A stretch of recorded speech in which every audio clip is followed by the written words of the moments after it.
Y tenemos que decir algo ahora sobre el Nuevo Testamento. El término alegoría, dependiendo de la versión de la Biblia que usted tiene, sí aparece en la Biblia. Gálatas 4:24. Reina Valera. Esta es, o lo cual es una alegoría. Déjenme recomendarles la versión internacional. Allí no aparece la palabra alegoría. Este relato dice, puede interpretarse en forma figurada, en sentido figurado. ¿Sí? La Biblia de las Américas dice, esto contiene una alegoría, y en el margen tiene una nota, las cuales son expresiones alegóricas. De hecho, la frase que utiliza Pablo es bastante extraña.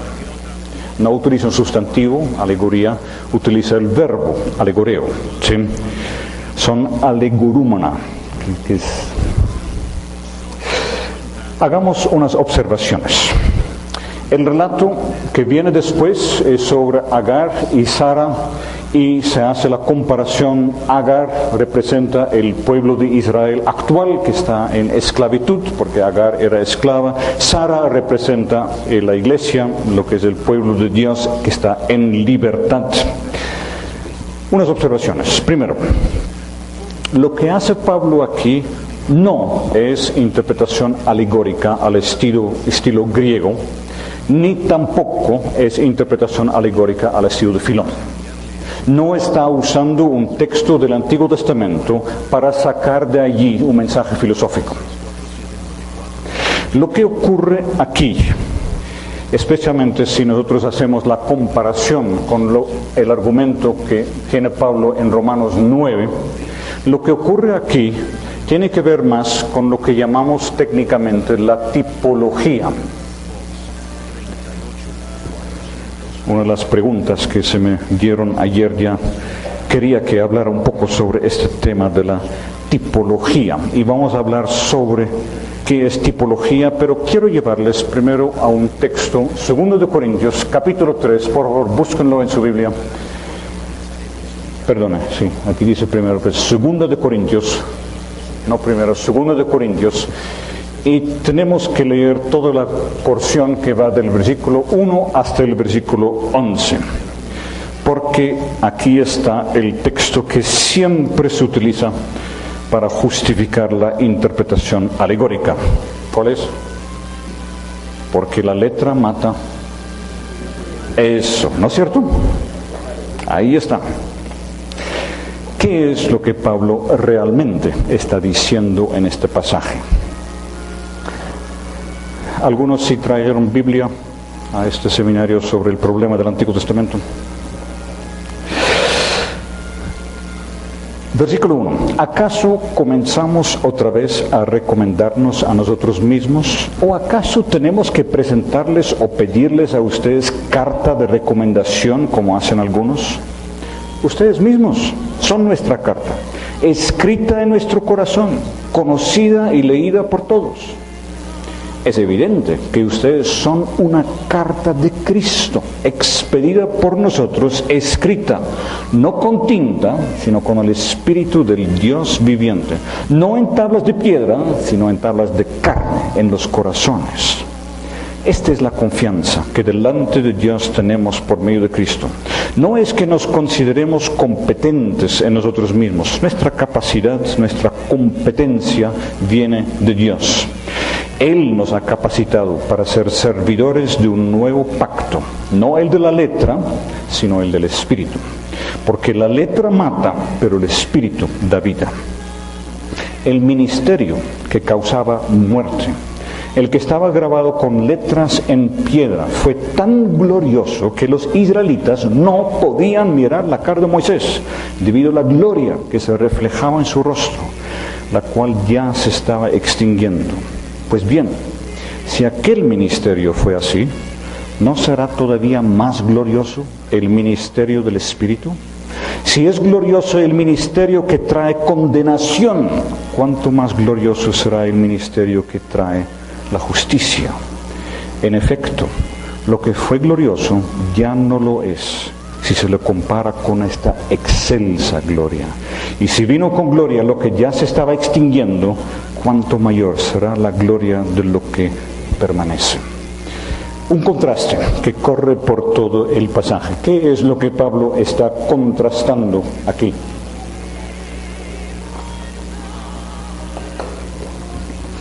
Dos ministerios, el ministerio que causaba la muerte, escrito en tablas de piedra, y el ministerio de vida, el Evangelio del Espíritu, escrito en los corazones. ¿Sí? Allí tienen toda una lista de comparativa. ¿Sí? Uno está escrito con tinta, el otro con el Espíritu de Dios.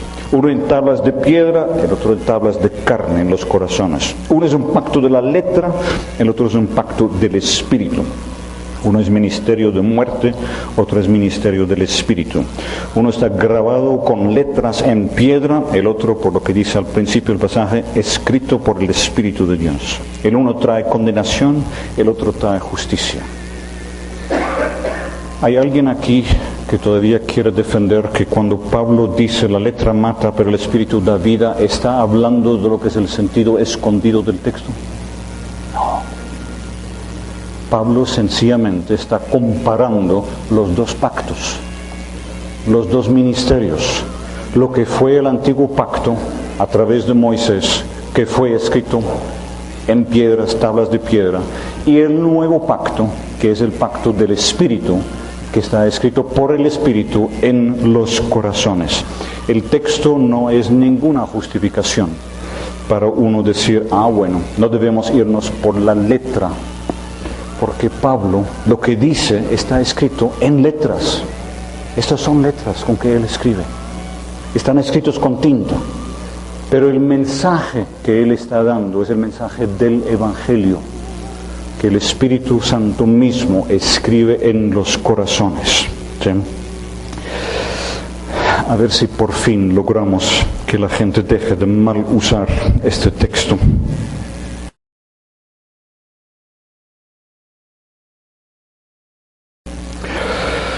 ¿Qué es la tipología? Yo dije que no iba a promocionar más textos, pero el libro que yo les mencioné ayer, el texto que interpreta al lector, tiene una exposición sobre el tema de la tipología. Una aclaración.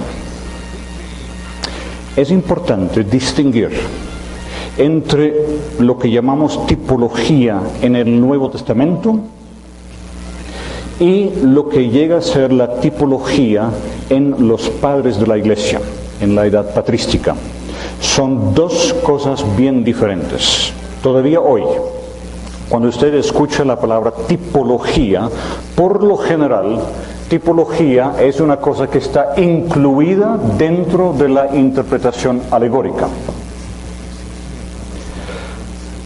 Es apenas como una subdivisión de la interpretación alegórica. Cuando se dice eso, se está usando el término tipología en la forma como se utiliza en los padres de la Iglesia, no en el Nuevo Testamento. ¿Sí? Yo, incluso en un libro serio de introducción al Nuevo Testamento, encontré esta frase de que el buen samaritano es un tipo de Cristo. Ahora, esto no cabe en ninguna definición de tipología, ¿sí? Pero es común usar esto cuando se está hablando de que figuras, de que interpretación alegórica y todo eso. Yo voy a hacer una distinción muy clara entre lo que ocurre en la Biblia misma, tanto en el Antiguo Testamento como en el Nuevo Testamento, tipología bíblica, y lo que es la tipología patrística, que surge después del Nuevo Testamento, y vamos a ver cómo es que surge.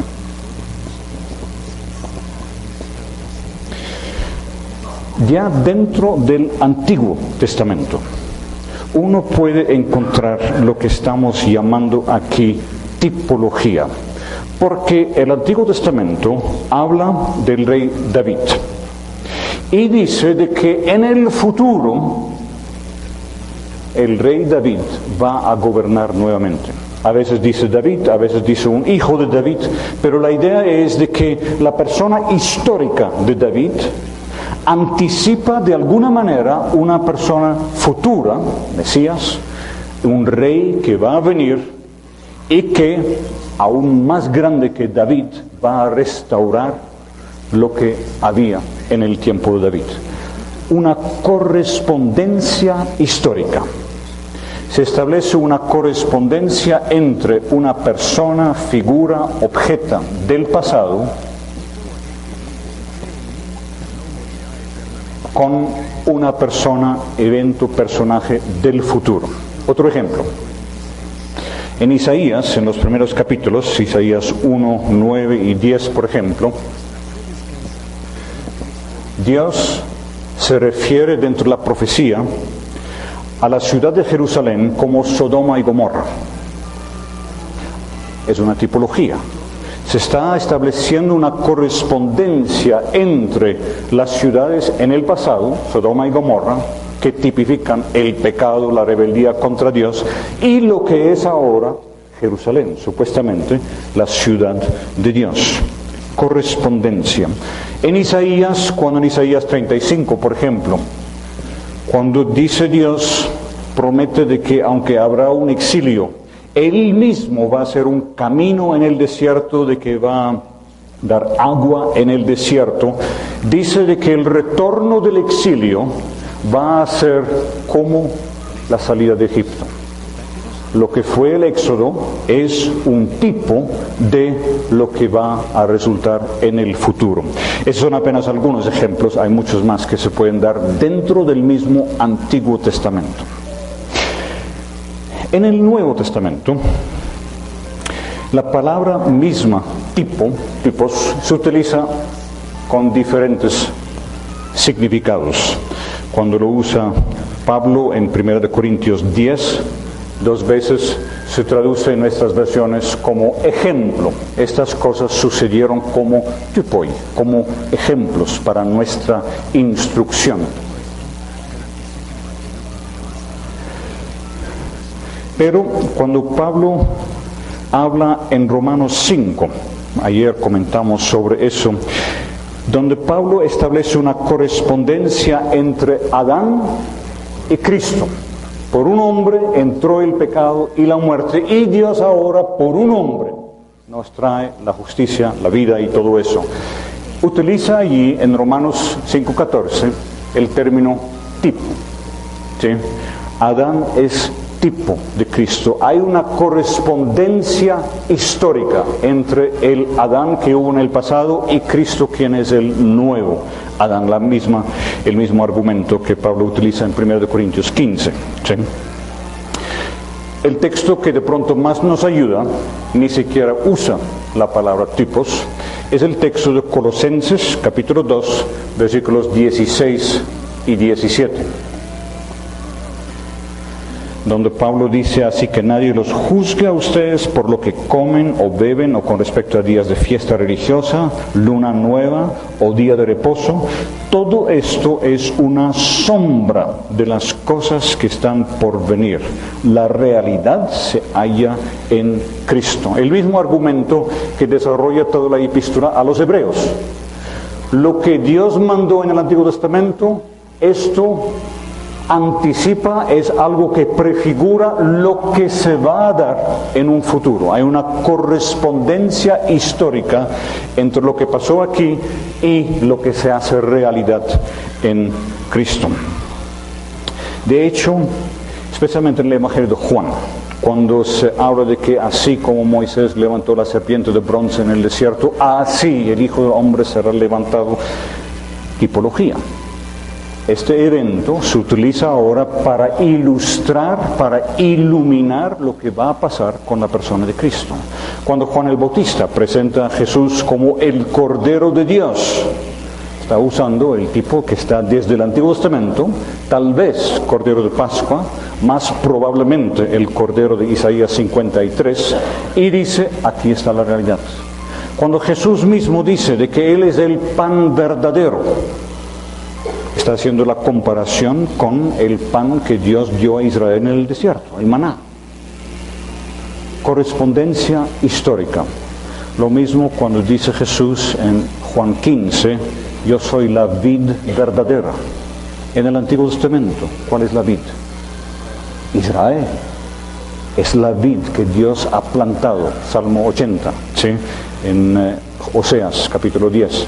Allí está la vid, y Jesús dice, Él es la vid verdadera.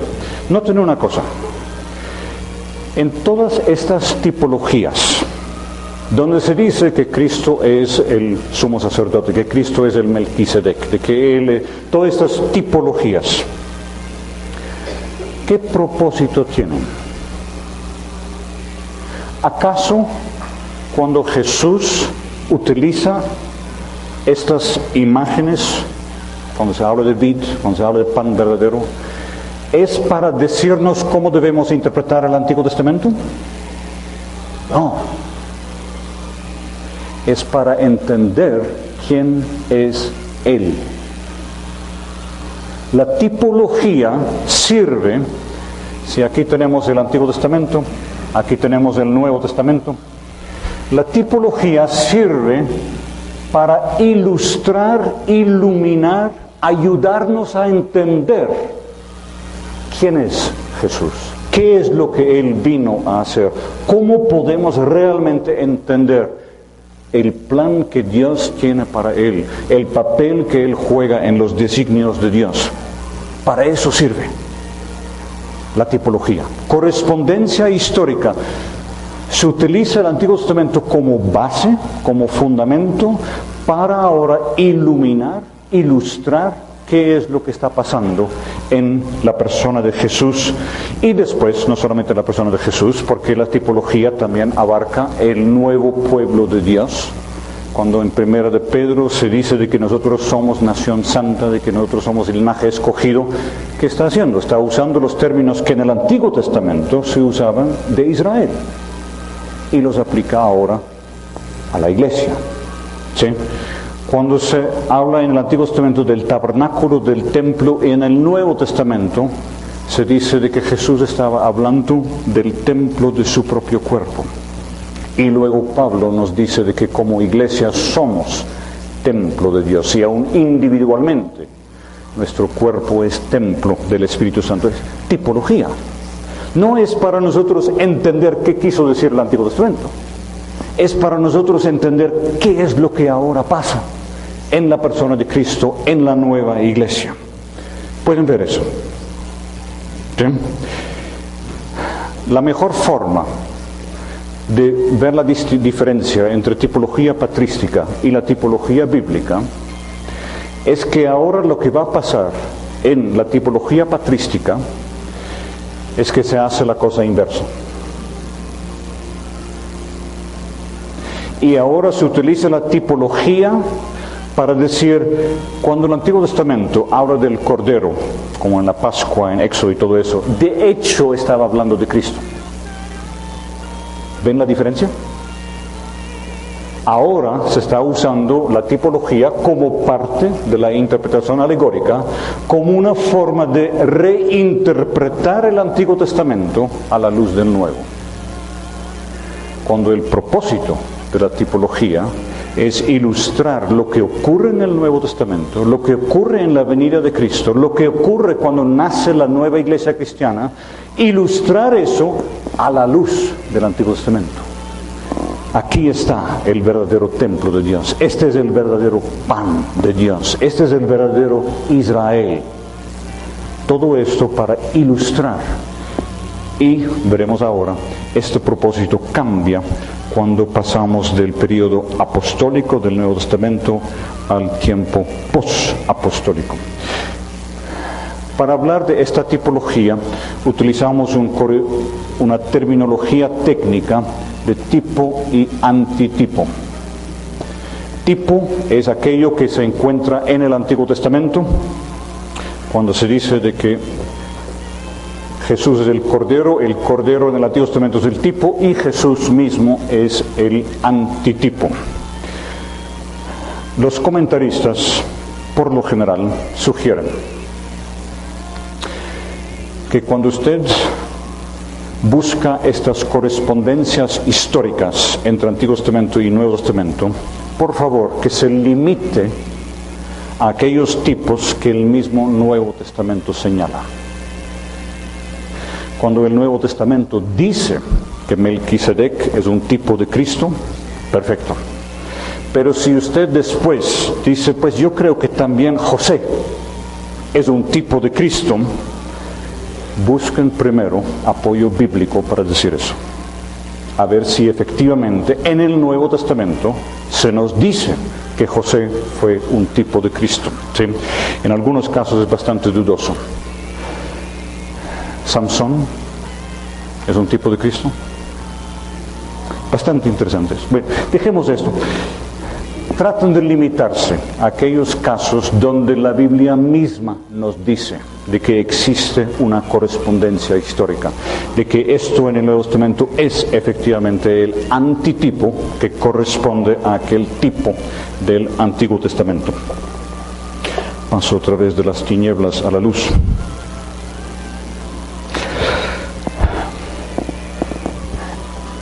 Uno puede, en algunos casos, por ejemplo en el Antiguo Testamento, uno puede decir de que existen tipologías contrastadas.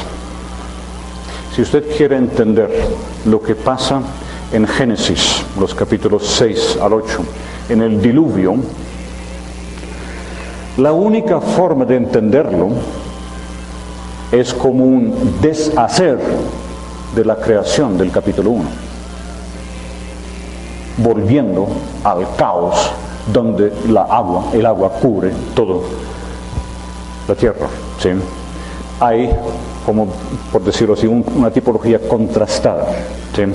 Mejor usar tipologías solamente en la forma como efectivamente lo hemos usado y lo vemos en el Nuevo Testamento y no ampliarlo. Es posible decir de que el día de Pentecostés es la contraparte de la Torre de Babel, y creo que es cierto, ¿sí? La confusión de lenguas en Génesis capítulo 11 ahora se remedia en la venida del Espíritu con la unidad que viene por el Espíritu, donde cada uno escucha a estos señores hablando en su propia lengua. Lo que era la división en el capítulo 11 de Génesis se remedia, se sana ahora con la venida del Espíritu Santo, cuando Dios va haciendo una nueva humanidad en Cristo. Pero en estos casos estamos hablando de tipología contrastada, ya sería un caso muy especial. Volvamos a Gálatas capítulo 4. ¿Qué es lo que ocurre aquí? Después entramos en la tipología patrística, vamos a hablar de eso. En Gálatas capítulo 4, ¿qué es lo que Pablo está haciendo? Pablo está estableciendo una relación tipológica entre Agar, la esclava de Abraham en el Antiguo Testamento, y lo que es Israel según la carne. Y hace una relación tipológica, una correspondencia histórica entre Sara, la mujer libre, esposa de Abraham, y la iglesia de hoy. De hecho, Pablo complica las cosas un poco más en Gálatas 4, porque cuando habla de la iglesia, dice que también la iglesia es la Jerusalén celestial, en la cual se cumplen todas las promesas que Isaías había dado sobre una Jerusalén restaurada, ¿sí? Pablo no está usando el lenguaje de alegoría en un sentido técnico. Nosotros tenemos que darle definiciones claras para distinguir entre una cosa y otra. Y muchos comentaristas dicen que lo que Pablo nos da en Gálatas 4 es lo que llamamos en la lógica, es un argumento ad hoc. Latín. Ad hoc, argumento para este caso específico. Es como que Pablo está diciendo, ya que a ustedes les gustan las alegorías, aquí tienen una. Y es una forma de leerlo, ¿sí? Usted puede tomar esto incluso en forma alegórica. Mire, la historia de Agar y Sara y todo eso, argumento ad hoc. ¿Sí? Creo que encontramos en el Nuevo Testamento algunos argumentos ad hoc. Por ejemplo, cuando Jesús habla con los escribas sobre el tema de la resurrección, él utiliza el texto de Éxodo 3, yo soy el Dios de Abraham, Isaac y Jacob, y dice, si Dios dice yo soy, tiempo presente, Dios de Abraham, Isaac y Jacob, y Dios no es Dios de muertos, entonces Abraham, Isaac y Jacob tienen que estar con vida. ¿Cómo pueden negar la resurrección? ¿Sí? Argumento ad hoc. No es que Jesús nos dice, esa es una buena forma de interpretar la Escritura. Él está usando el mismo tipo de interpretación que ellos usan para mostrar, miren, aquí tiene un argumento bíblico. Muy curioso el caso. Es la única vez en los Evangelios donde los escribas se van de la discusión con aprobación. Dicen que Jesús había contestado bien. ¿Por qué? Porque había usado la misma interpretación, mismo estilo de interpretación que ellos usaban. ¿Sí? Argumento ad hoc. Creo que ese es el caso que tenemos en Gálatas, y en Gálatas realmente se está hablando más de lo que hemos llamado tipología, más de lo que vamos a ver ahora, que es la interpretación alegórica.